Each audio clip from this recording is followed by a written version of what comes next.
एक किसान के पास बहुत सारी मुर्गी थी और मुर्गी बहुत सारे अंडे देती थी।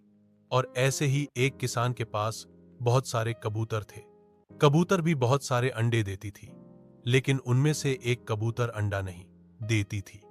किसान उसे मारकर भगा देता है। फिर कबूतर मुर्गी के पास जाता है और रोकर सारी बात बताता है। और अब मुर्गी कबूतर को अपने घर ले जाती है और कबूतर अब मुर्गी के साथ रहता है। फिर लाइक, सब्सक्राइब नहीं किया।